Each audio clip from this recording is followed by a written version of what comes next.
Hello? Is that better?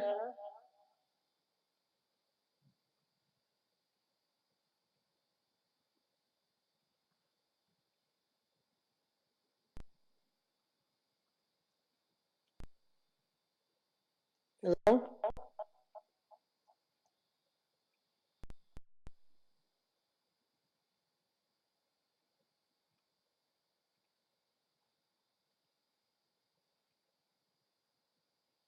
Is that better?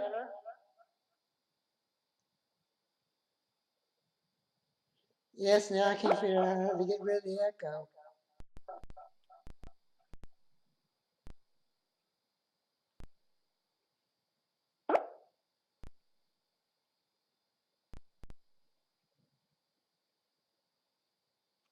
Hello?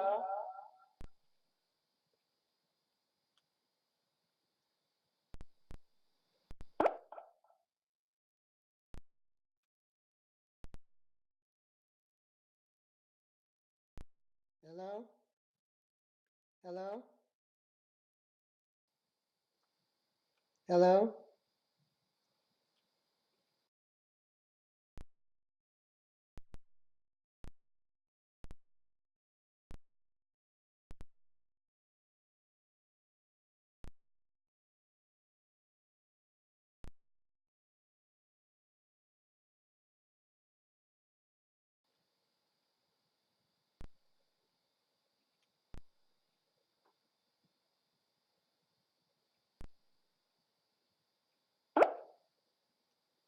Hello? You fine?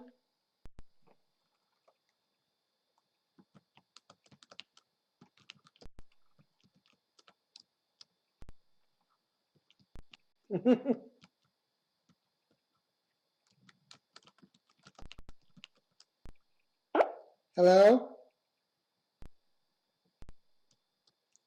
Hello?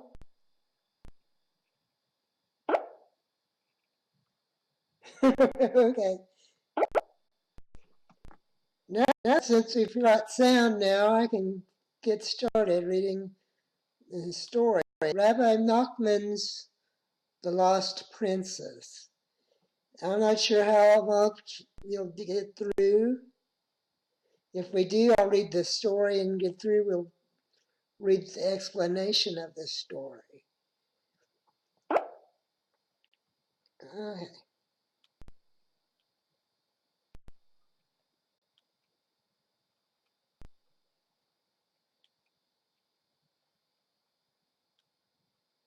On the way, I told a story, which whoever heard it had a thought of teshuvah, returning closer to God. And this is the story. Once there was a king. The king had 6 sons and 1 daughter. The daughter was very precious to him, and he loved her very much and would delight very much with her. One time, while he was together with her on a certain day, he became angry with her, and the words, "The not good one should take you away," escaped from his mouth. At night she went to her room. In the morning no one knew where she was. Her father, the king, was very afflicted and went here and there looking for her. The viceroy, the second kingship, arose because he saw the king was very distressed and asked to be given an attendant, a horse, and money for expenses, and went to search for her. He searched hard for her for a very long time until he found her.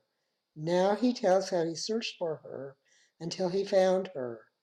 He traveled a long time in deserts, fields, and forests, and he sought her for a very long time. He was going around in the desert, and he saw a way from the side. He decided, since I have been going for such a long time in the desert and cannot find her, I will follow this path. Maybe I will reach a settled area. He went for a long time. After that he saw a castle and many soldiers standing around it, and the castle was very beautiful, and the soldiers stood around it in fine order. He was afraid of the soldiers, that maybe they would not let him enter. He decided, I will go and try. and he left the horse and went to the castle. They let him enter and did not hinder him at all, and he went from room to room, and they did not stop him. He came to a palace and saw the king sitting there with a crown, and many soldiers standing around him, and many were playing on instruments for him. And it was very pleasant and beautiful there. Neither the king nor any of them asked the viceroy a thing. And he saw their delicacies and good foods, and he went and ate, and went and lay down in a corner to see what would be done there.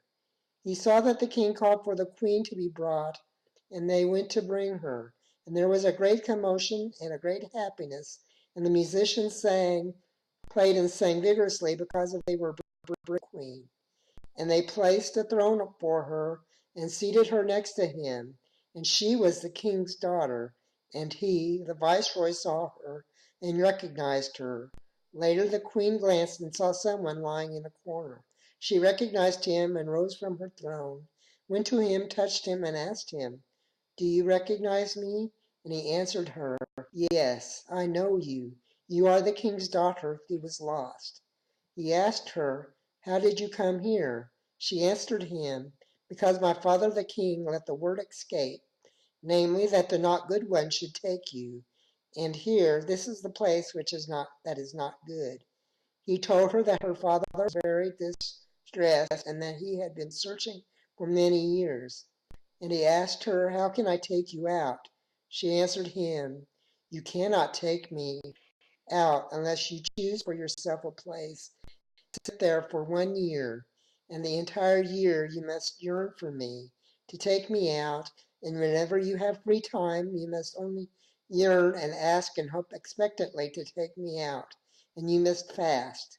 And on the last day of the year you must fast, and you must not sleep the entire 24-hour period, literally from period to period."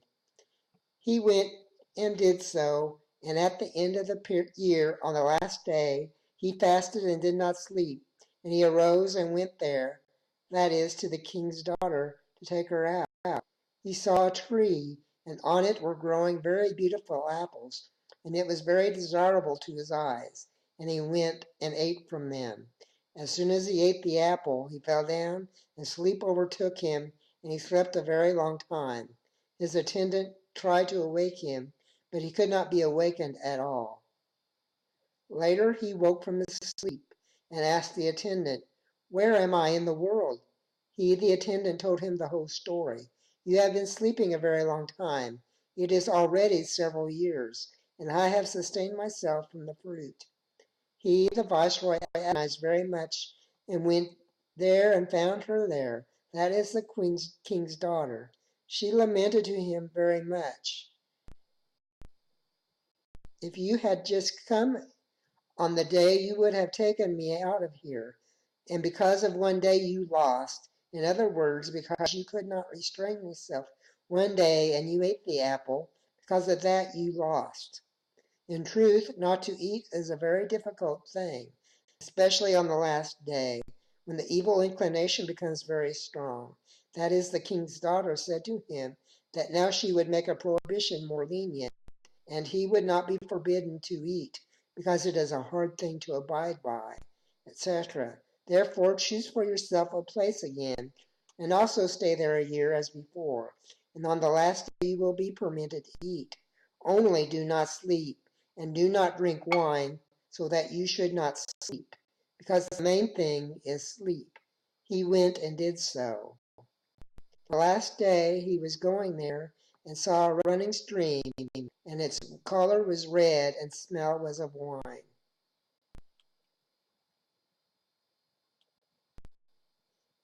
He asked the servant, "Have you seen? This is a spring, and there ought to be water in it, but its color is red, and the smell is of wine."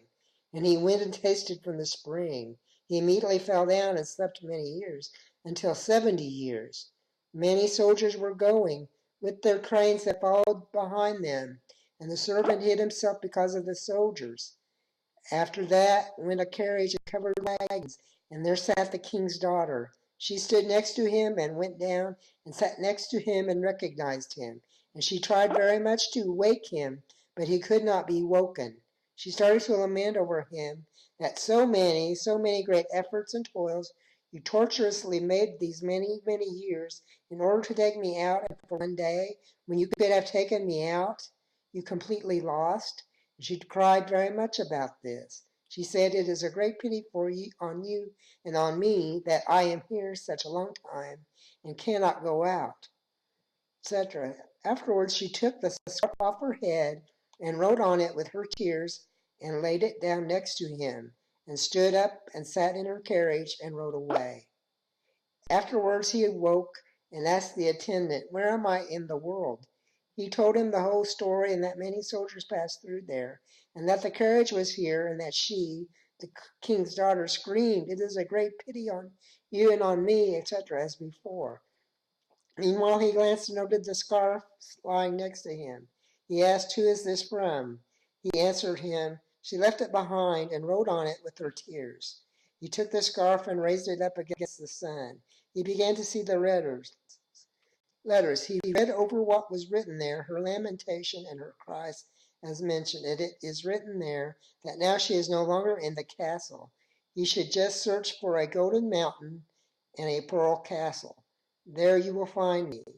He left the attendant behind and went alone to seek her, and he went and sought her for many years.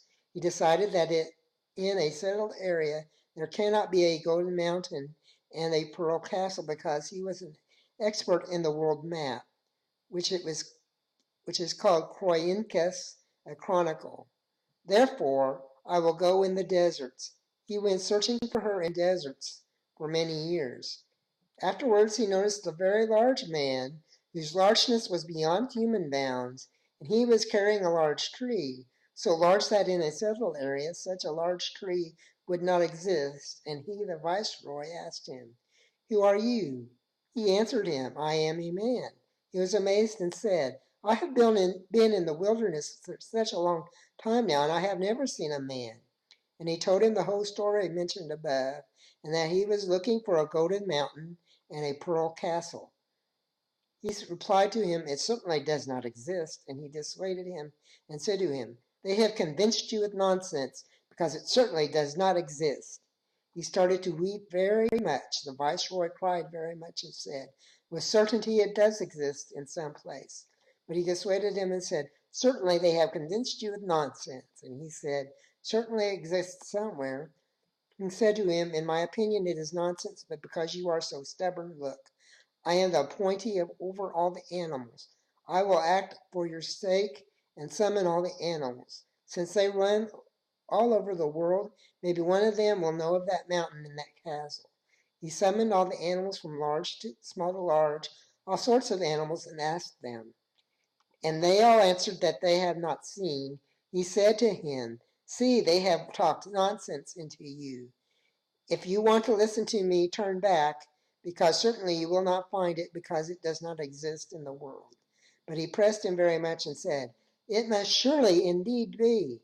And he said to him, "Look, I have a brother in the wilderness, and he is the appointee over all the birds. Maybe they will know, since they fly high in the air. Maybe they have seen this mountain and the castle. Go to him and tell him that I have sent you to him." He went many years seeking him, the appointee over the animals, and again found a very large man as before, also carrying a large tree, and questioning him as before. He answered him with the whole story, and that his brother had sent him to him, and he too dissuaded him, the viceroy, since this certainly does not exist. And the viceroy also disputed with him. It certainly does exist.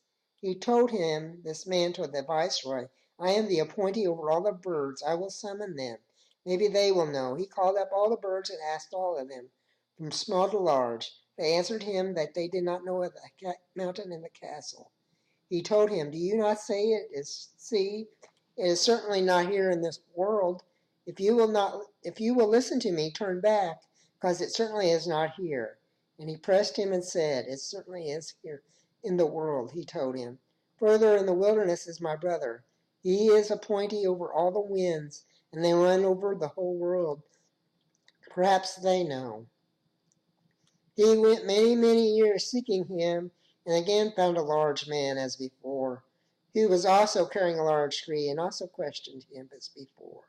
He also answered him with the whole story as before. He also dissuaded him, and the viceroy implored him likewise. He said to him, this third man, to the viceroy, that he would act for his sake and summon the winds and ask them. He called them, and all the winds came, and he asked of them. Not one of them knew of the mountain and the castle. He said to him, the third man, to the viceroy, don't you see that you have been told nonsense?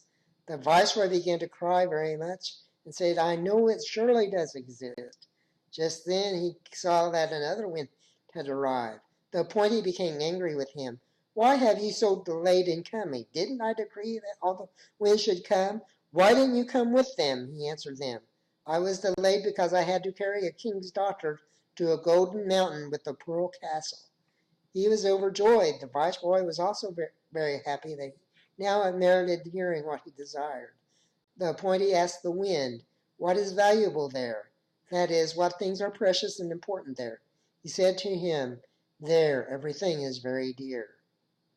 The appointee over the winds replied to the viceroy, since it is such a long time that you have been searching for her and you have spent so much effort, and perhaps you will now have a hindrance due to money, therefore I will give you a vessel such that when you put your hand into it, you will get money from there. And he summoned the wind to carry him there. The storm wind came and carried him there and brought him to the gate, and standing there were soldiers who did not let him enter the city. He put his hand into the vessel and took out money and bribed them and went into the city. It was a beautiful city, and he went to the man of means and rented food and lodging for himself, because it was necessary to remain there, because it was necessary to see with wisdom and intellect in order to take her out. And how he took her out he did not tell, but in the end he took her out. Amen. Selah.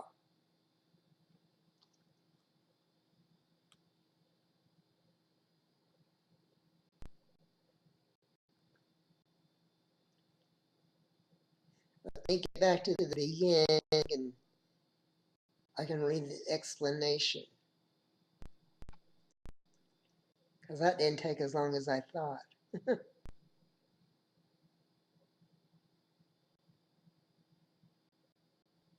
Come on.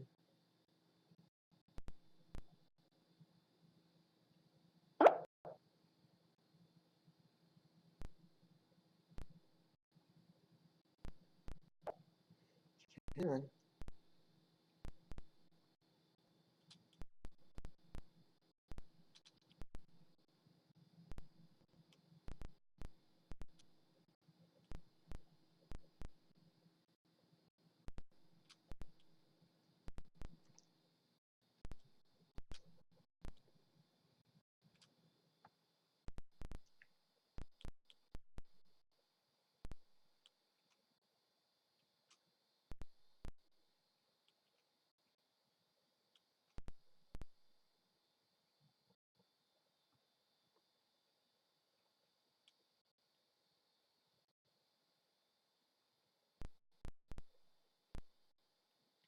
Okay.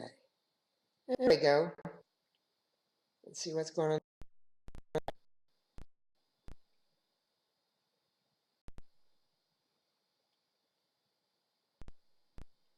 I haven't heard anything about Ariel.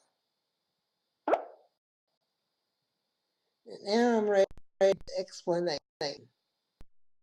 Push the right button. There we go. Before he told the story,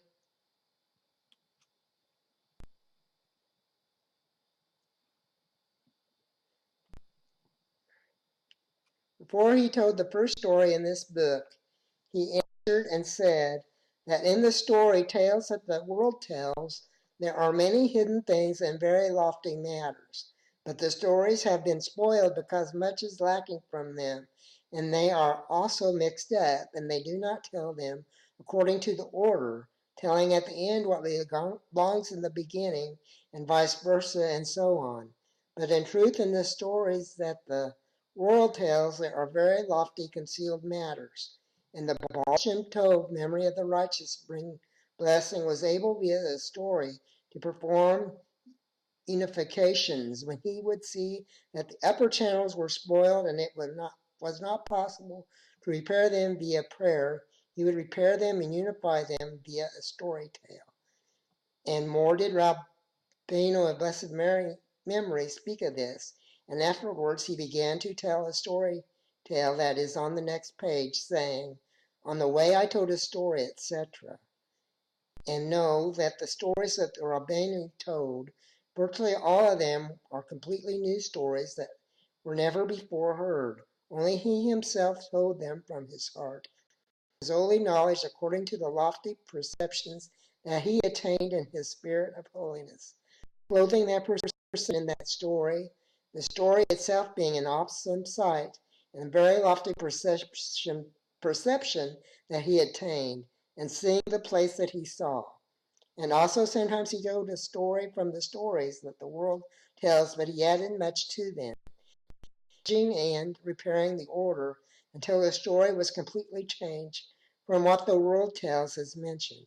But from these stories were not written in this book except one or two, and all the rest of the stories are completely new, never before heard. At the time Rabbeinu of blessed memory began delving in story tales, he said explicitly in these words, "I shall now begin telling story tales." And the intentions of his words were as if to say, since it has not been effective for you to return to Hashem, Yitbarach, via my holy Torah and talks and so forth, which he busied with in great details, all his days to return us to Hashem, Yitbarach, in truth, for truth's sake, and since all those have not been effective, therefore he begins to busy with the story tales. And then at the same time he said that the Torah begins, Rabbi Shimon opened and said, "It is time to do for Hashem's sake. They have made void your law," etc. This is the Torah of the Ancient of Days, printed in the first book, Te Maharan, Torah 60, where he explains to the end of the essay a little of the matter of the story tales, that via story tales of the true tzaddik, we awaken from sleep those people who have fallen into sleep and who sleep all their years. See here and that there are tales that are within the frame of years, and there are stories from primeval years, which have the character of the Ancient of Days.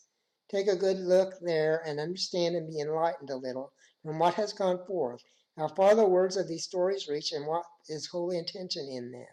And in truth, in these stories, there is very, very great arousal for Hashem Yitbarach in most places, even according to the simple meaning, aside from the hidden things, because they are all awesome secrets and they have great power to awaken everyone to Hashem Yitbarach. Be strong.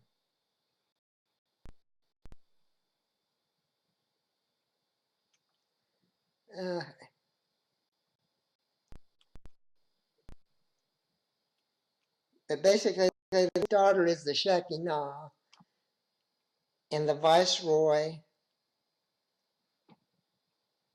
plays several different characters. First, he's Adam, finds the tree, and he's Noah when he finds the wine. And I'm not sure who he is when he's finding the castle. I'm thinking it was probably us. Anyone after the time of Noah in the castle. I don't know, you want to do another story?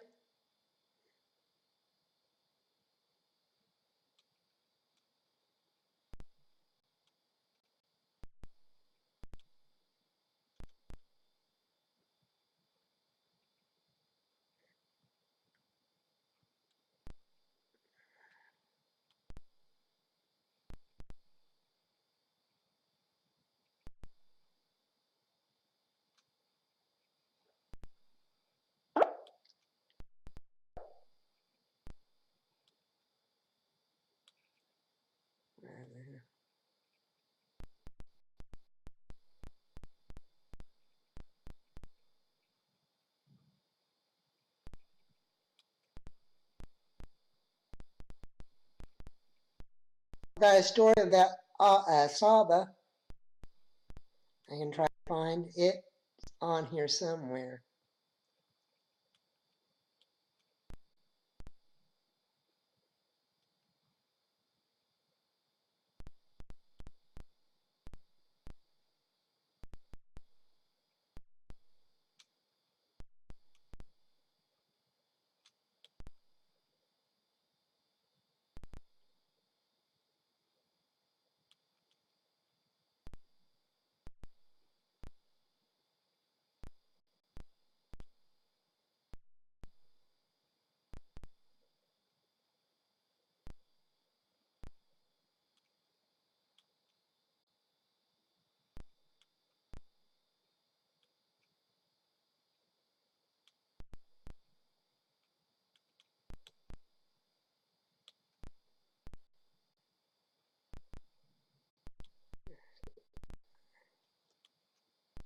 See what I can find.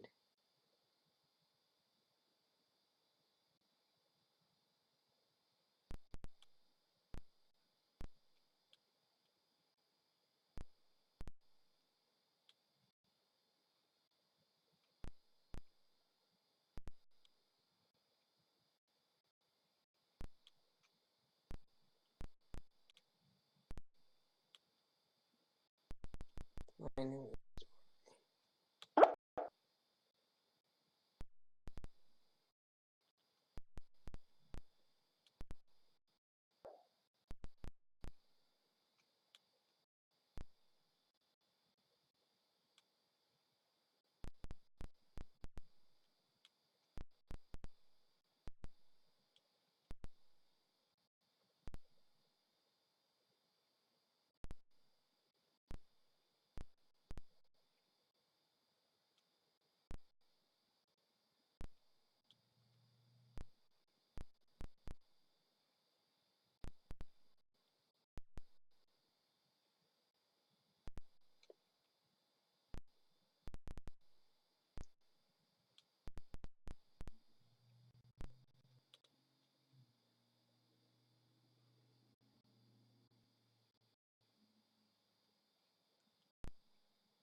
I have to find this right here.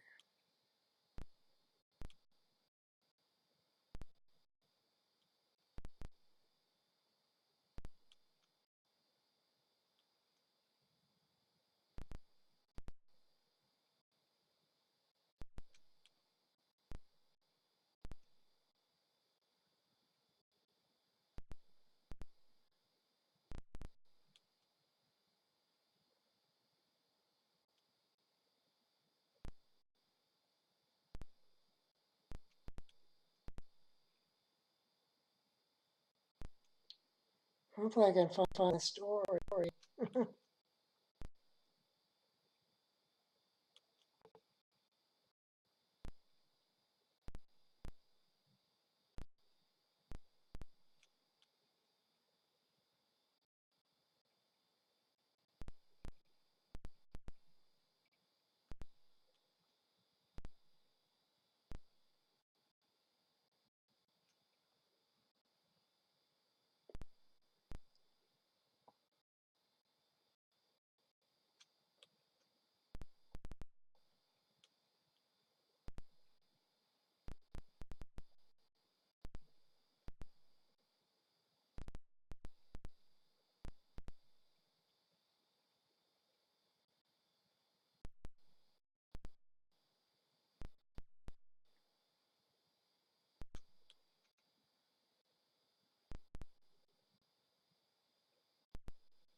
Oh, I can't find it.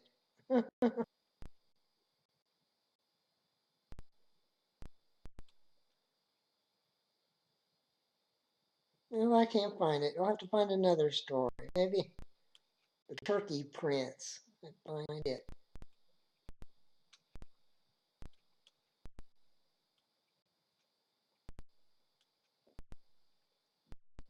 Pump.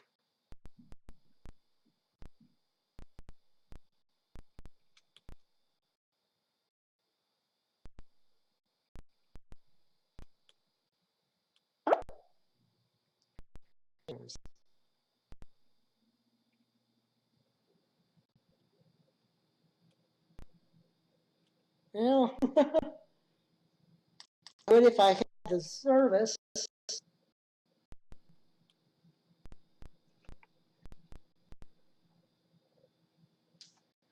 I did it with a glass of. Well, let me see. Let me see what I figure I can come up with. The hot.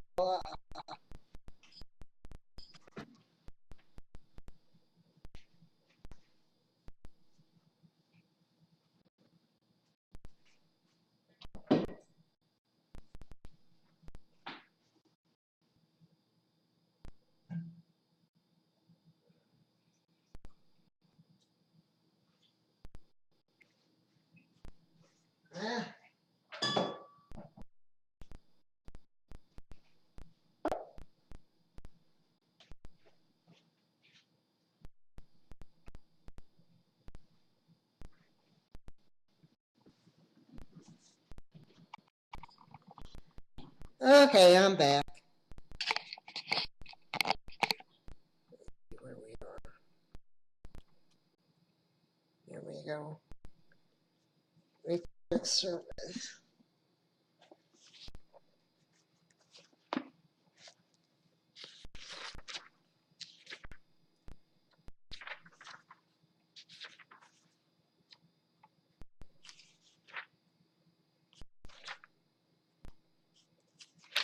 Landing.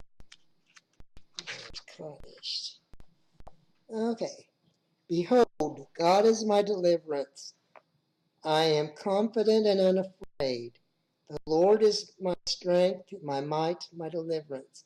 With joy shall you draw water from the wells of deliverance. Deliverance is the Lord's. He will bless his people. Adonai Tzavaot is with us. The God of Jacob is our fortress. Adonai Tzavaot, bless the one who trusts in you. Help us, Lord. Answer us, O King, when we call. Grant us the blessings of light, of gladness and honor, which the miracle of deliverance brought to our ancestors. Lift the cup of deliverance and call upon the Lord.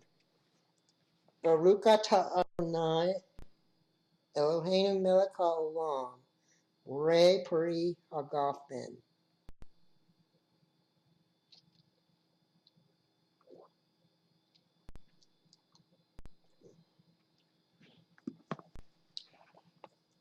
Let's see. Praise to you, Lord our God, King of the universe, who has endowed all creation with distinctive qualities, distinguishing between sacred and secular time, between light and darkness, between the people of Israel and other people, the seventh day and the 6 working days of the week.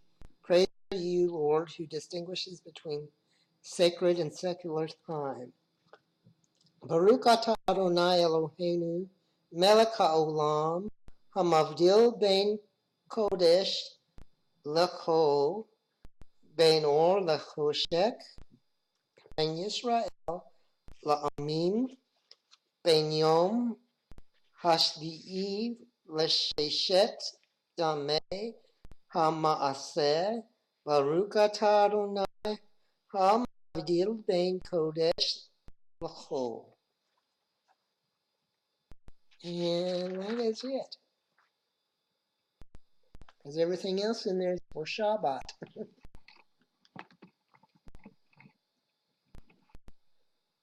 So hopefully you had a great day. Did you had a great day?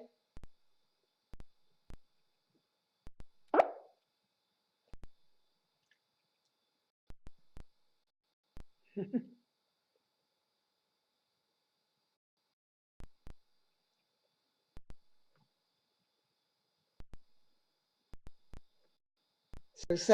Friday night, I'm planning on a service. I'm figuring to. I'll probably put something out on the dual Facebook page. Something what I'm going to do until I get hope can come up with something and get it to share with you all. I think I'm going to go ahead and log off once I figure out how. I think